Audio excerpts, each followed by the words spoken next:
경계선 지능인과 관련한 연속 보도. 오늘은 느린 학습자를 자녀로 둔 부모를 만났습니다.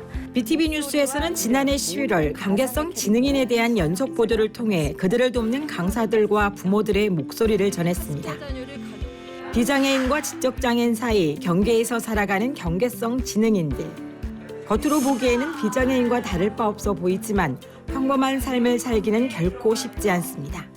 좀 놀려먹기 좋은 아이 이런 식으로 인식이 되다 보니까 저희 아이를 놀리고 있어도 저희 아이 본인은 나를 놀리는 거나가 아니라 나랑 놀아주는 거나라고 인식을 하는 경우가 있어요. 그러면 옆에서 보는 엄마가 굉장히 속상하죠. 차라리 나 장애인이 되고 싶어요 라고 말하는 걸 듣는데 너무 가슴이 미어졌었어요. 얼마나 힘들었으면, 얼마나 버티기 힘들었으면 차라리 장애인이 되고 싶다고 얘기를 할까. 그 친구들도 버티고 싶고 잘하고 싶고 이겨내고 싶은데 자기 힘으로는 안 되니까. 학교에서 친구를 사귀고 졸업해 사회생활을 하는 평범한 일상에서도 경계성 지능인들은 큰 벽을 느끼곤 합니다. 그냥 우리도 사람인데 그냥 느려도 괜찮아. 천천히 가도 괜찮아. 우리는 같이 갈 수 있을 거야. 응원의 한마디를 했으면 좋겠어요. 그냥 동정이 아닌 그냥 서로 사람 대 사람으로 바라봤으면 좋겠다는 생각이 들었어요. 최근 경계성 지능인을 위한 법안들이 국회에서 발의되고 있지만 아직까지 통과된 법안은 없습니다. 때문에 실태 조사도 관련 지원도 제대로 이루어지지 못하고 있습니다. 경계성 지능인 그러면 이꼴 장애가 있는 아이들이 아닌가라는 물음표를 던지기 때문에 저희들 입장에서는 경계성 지능인보다는 학습이 부족한 아이들, 느린 학습자로 불리우기를 학부모님들이 원하고 계시는.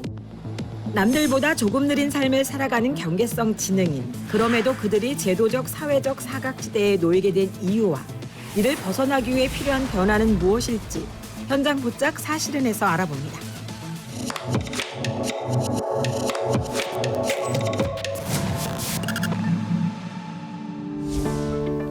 어떠한 기준에 의해서 구분되는 한계를 뜻하는 경계. 그런데 이 경계선에 서서 삶을 살아가는 이들이 있습니다. 바로 느린 학습자라고도 불리는 경계선 지능인입니다. 그들은 왜 제도의 사각지대에 놓이게 됐을까요?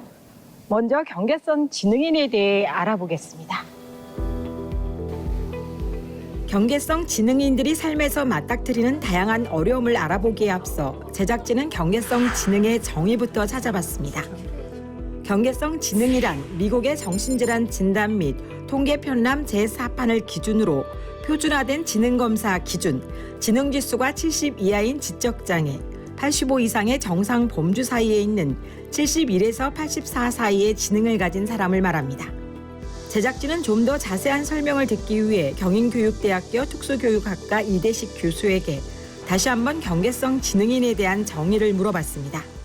경계선 범위의 지적 기능을 수행하는 사람, 이렇게 보면 될 것 같아요. 해석을 잘해야 되는 게 가만히 두었을 때 그렇다는 거고, 지원을 하면 그보다 더 높은 기능을 수행할 수 있고, 반대로 주변 여건이 안 좋아지거나 상황이 나빠지면 그보다 더 수행을 못할 수도 있다. 그런 뜻으로 이것을 이해하면 좋을 것 같습니다. 경계성 지능인을 단순히 지능지수로 단정짓기는 어렵고 적절한 지원에 따라 수행 능력이 달라질 수 있다는 것입니다. 같은 경계성 지능인이어도 각자 가지고 있는 문제점은 다양하다는 이야기였습니다. 저희가 만나보면 아이마다 달라요. 어떤 아이는 대인관계에서 지원을 필요로 하고, 어떤 아이는 의사소통에서 지원을 필요로 하고, 어떤 아이는 일상적인 생활 능력에서 지원을 필요로 하고, 어떤 애들은 그 세 가지를 다 가지고 있고. 근데 확실한 것은 얘네는 그래도 장애 학생에 비하면 지원을 해주면 그만큼 이렇게 향상이 될 여지가 커요. 근데 안타까운 것은 뭐냐면 제때에 필요한 지원을 받지 못해서 오히려 능력이 낮아지는 그런 경우는 막아야 되는데 그렇지 못한 경우가 종종 있다. 제작진은 경계성 지능인 자녀를 가진 학부모들의 연대인 전국 느린학습자 부모연대의 대표이자 중학교 3학년 경계성 지능인 학생의 학부모이기도 한 최희경 대표에게도 경계성 지능인의 특성에 대해 물어봤습니다. 저희 아이들이 워낙 다양해요. 자폐 스펙트럼부터 시작해가지고서는 뭐 틱장애, 난독증, 그 다음에 이제 ADHD 성향이 있고 이게 두 가지가 또 ADHD 성향하고 틱장애가 같이 오는 경우도 있고 그러다 보니까는 뭐라고 이렇게 딱 꼬집어가지고서는 이런 성향의 아이들이에요라고 얘기하기가 애매하기 때문에 이렇게 일상생활에 많은 어려움을 느낀다 해도 지능지수상으로 비장애인과 지적장애의 경계선에 있는 경계성 지능인은 법적으로 장애인으로 분류되지 않습니다. 이는 다시 말해 경계성 지능인이 법적 지원과 보호를 받지 못하는 이유이기도 합니다. 경우에 따라 한눈에 알아채기 쉽지 않은 경계선 지능인. 그렇다면 경계성 지능인들이 생활 속에서 느끼는 어려움은 또 어떤 것들이 있을까요? 이에 대해 더 자세히 알아보도록 하겠습니다. 제작진은 최희경 대표에게 학령기 경계성 지능인 아이들이 겪는 어려움에 대해 들을 수 있었습니다. 제일 첫 번째는 학업인 거죠. 일단은 지금 현재 공교육 내에서 문제점은 부모님들이 인정을 하나 안 하냐에 따라서 아이들이 그냥 원반에 남아 있기도 하고 인정을 하게 되면은 이제 도움반이라는 곳에 가가지고서는 이제 어떤 학습적인 도움이라든가 이런 것들을 받는데 문제는 도움반에서 이 아이들 수준에 맞게끔 국어, 영어, 수학을 다 배워요.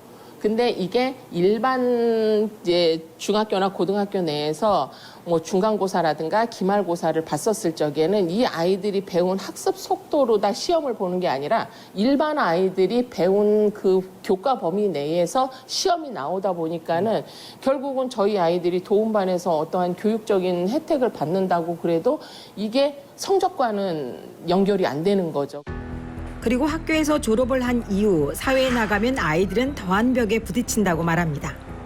사회생활을 하는 데 있어서 가장 힘든 건 사회에 적응을 못해요. 왜냐하면은 얘네들이 도움반 중고등학교 때 직업진로 교육을 받아본 적이 없어요. 그러니까는 나와서 일부 그래도 조금 80대가 넘는 아이들 같은 경우는 대학을 가는 아이들도 있기는 하지만은 대학 내에서도 적응이 어려워가지고 대부분 이제 그만두는 아이들이 많고 대학을 못 간 아이들 같은 경우는 결국은 일반 편의점이라든가 직업을 구해서 취직을 한다고 해도 열심히 사장님이 포스 교육을 시켜놔도 이게 이제 잘 사용을 안 하고 물건 정리라든가 그러면은 다시 원상복구되는 경우가 많기 때문에 직업을 구하지 못해서 은둔형 외톨이로다가 그냥 집에 있는 아이들이 많고 알맞은 진로 직업 수업을 듣지 못한 상황에서 직장을 구하기가 쉽지 않을 뿐더러 어렵게 직장을 구하더라도 이를 유지하기가 어렵다는 이야기입니다.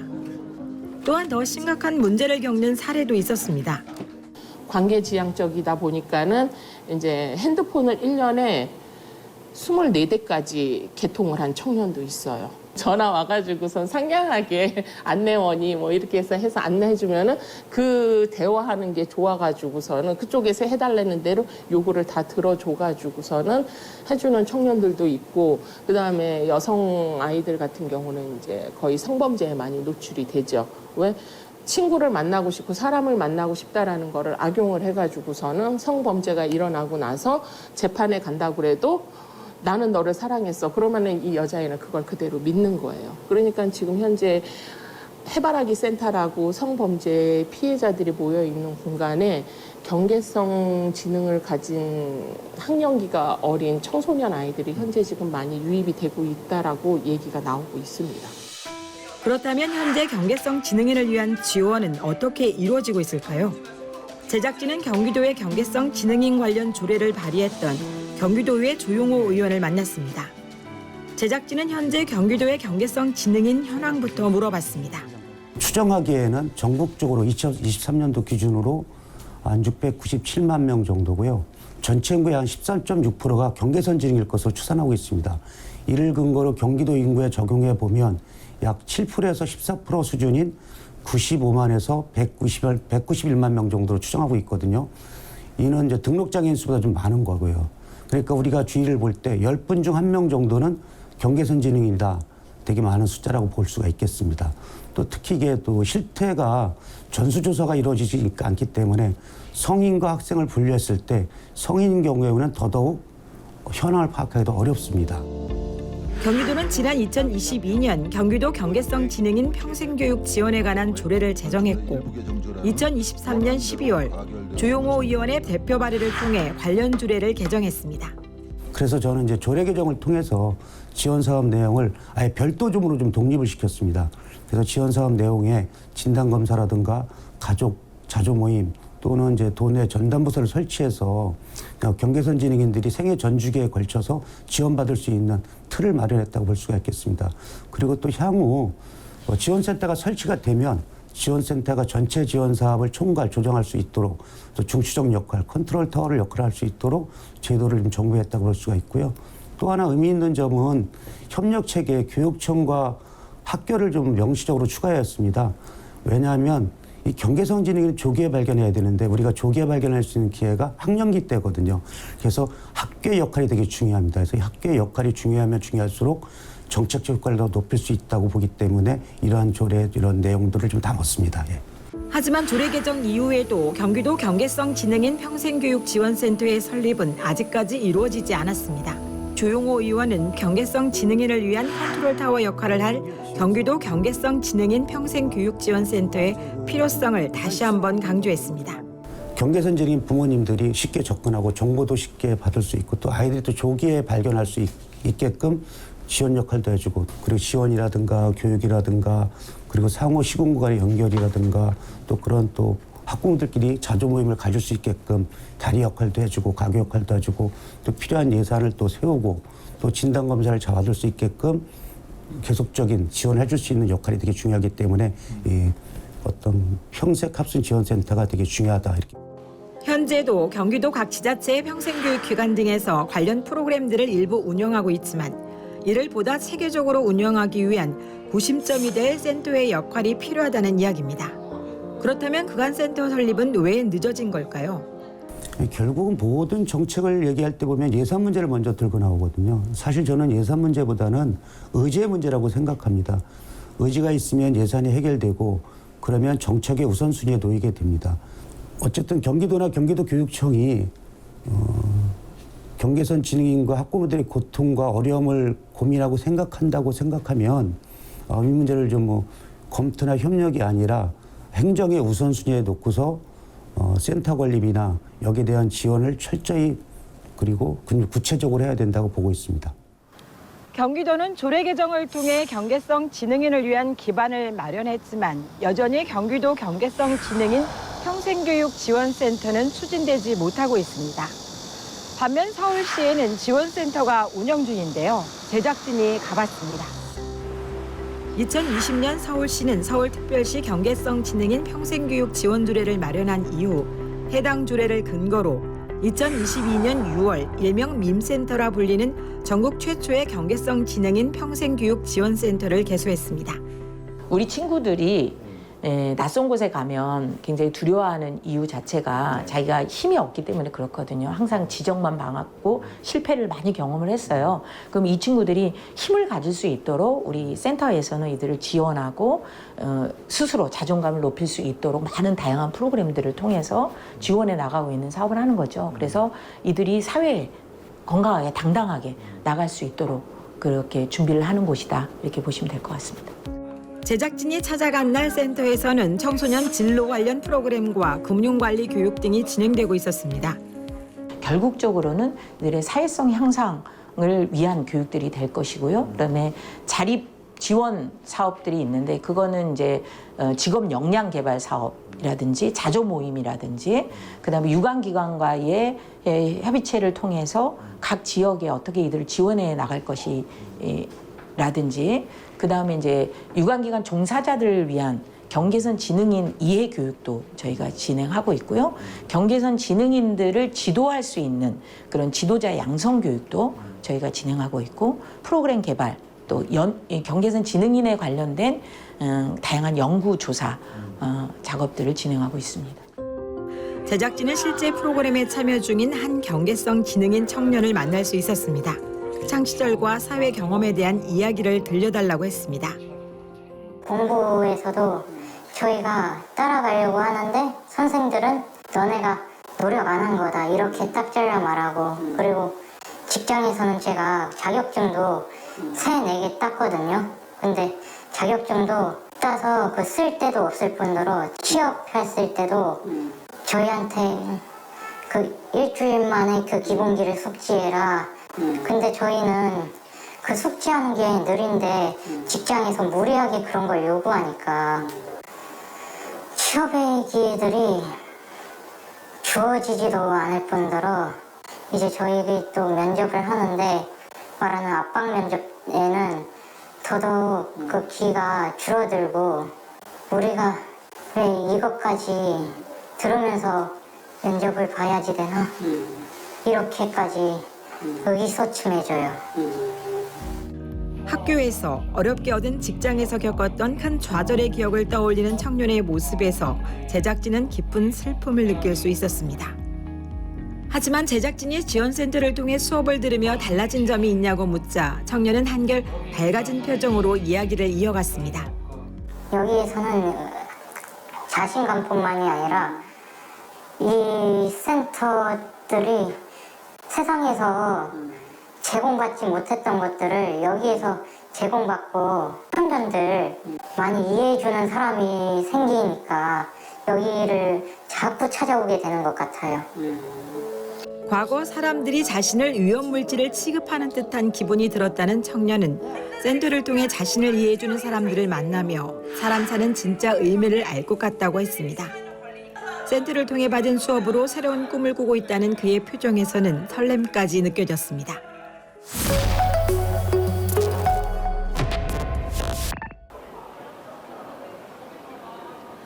경계선 지능인은 적절한 지원에 따라 보다 나은 삶을 살 수 있는 경계에 놓인 사람들입니다. 이는 그만큼 이들을 위한 지원책이 중요하다는 말입니다. 그렇다면 앞으로는 어떤 제도적, 사회적 지원책이 필요할까요? 제작진은 다양한 지원책에 대한 의견을 묻기에 앞서 앞으로 경기도에 경계성 지능인 평생교육지원센터가 생긴다면 어떻게 운영이 되길 바라는지 최혜경 대표에게 물었습니다. 제일 첫 번째 문제는 이게 위탁으로 운영되다 보니까 이 위탁을 받고 있는 기관 자체가 대안학교긴 하지만 문화예술만 중점적으로 진행을 하다 보니까는 프로그램 자체에 어느 정도 어떻게 보면 한계를 느끼는 거죠. 그거는 저희가 모니터링을 해서 나온 결과물이거든요. 다시 말해 석부모 의견을 반영한 진로, 직업 프로그램이 더 많이 운영되면 좋겠다는 의견을 전했습니다. 또한 현재 경기도 일부 지자체에서 운영 중인 경계성 지능인 관련 프로그램들도 비슷한 문제점을 안고 있다고 지적했습니다. 예산은 2억 3천이 만들어지기는 했는데 이게 이제 조율하는 도중에 당사자 부모님들이 의견들이 싹 배제가 되다 보니까는 전혀 경계성에 대해서 모르시는 분들이 프로그램을 전부 구성을 해버린 거예요. 그러니까 제일 첫 번째 당사자들이 안 모여요. 그리고 프로그램 자체도 아이들이 직업 진로를 위해서 체험을 해야 되는 프로그램인데 저희 당사자 부모들이 모니터링을 경기도의 대표님들이 모니터링을 해본 결과 이 프로그램 자체가 그냥 2억 3천짜리 주민자치 문화강좌 프로그램 같은 거죠. 또한 최혜경 대표는 경계성 지능인 청년 발굴을 위한 검사 지원 등이 선행되어야 한다는 이야기도 했습니다. 그렇다면 제작진은 경계성 지능인에게 가장 필요한 교육은 무엇인지 물었습니다. 직업 교육이에요. 이 아이들이 결국은 지역에서 하나의 지역 주민으로 살아갈 수밖에 없는 아이들이기 때문에 한 청년이 그러더라고요. 대표님, 그래서 네 그랬더니만은 제가 거기에 경기도에서 일어나는 교육 프로그램을 받으러 가고 싶은데 셔틀버스가 운영되나요? 그래서 왜요? 그랬더니 이게 지자체에서 하는 게 아니라 경기도 31개 지자체에서 딱 4군데에서 진행되니까는 저희 시흥에 있는 애가 구리시까지 가야 되는 거예요. 근데 본인이 그 길을 찾아갈 줄 모른다고 그러다 보니까는 현재는 경계성 지능인들이 원활한 직업 교육을 받을 수 있는 환경이 부족하다는 것입니다. 또한 김성화 센터장은 직업 교육과 동시에 이를 실제로 연결해줄 기업의 역할 또한 중요하다고 강조했습니다. 당사자에게는 이 사회에 나가서 진출해서 살아갈 수 있는 힘을 길러줄 수 있는 것이 가장 시급하고도 가장 중요한 문제이고요. 일자리를 창출해질 수 있도록 민간 기업에게 어떤 혜택도 있어야 되겠죠. 아무나 경계선 지능인을 그냥 너네 써줘 이렇게 할 수는 없는 문제이기 때문에 제도적으로도 그것이 뒷받침돼야 되고 기업인들도 이런 것들이 이제 사회적 공헌 측면에서 굉장히 필요하거나 이런 인식 개선과 함께 제도와 함께 이렇게 어우러져야 된다고 생각합니다.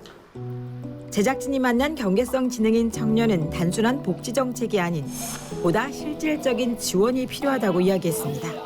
그리고 정책은 금전적인 복지 정책이 아니라 우리에게 전용 일자리나 그 심리 상담 이런 것들도 많이 있었으면 좋겠고, 특히 저희가 직장에서 받았던 상처들 이런 것들을 많이 달고 와요.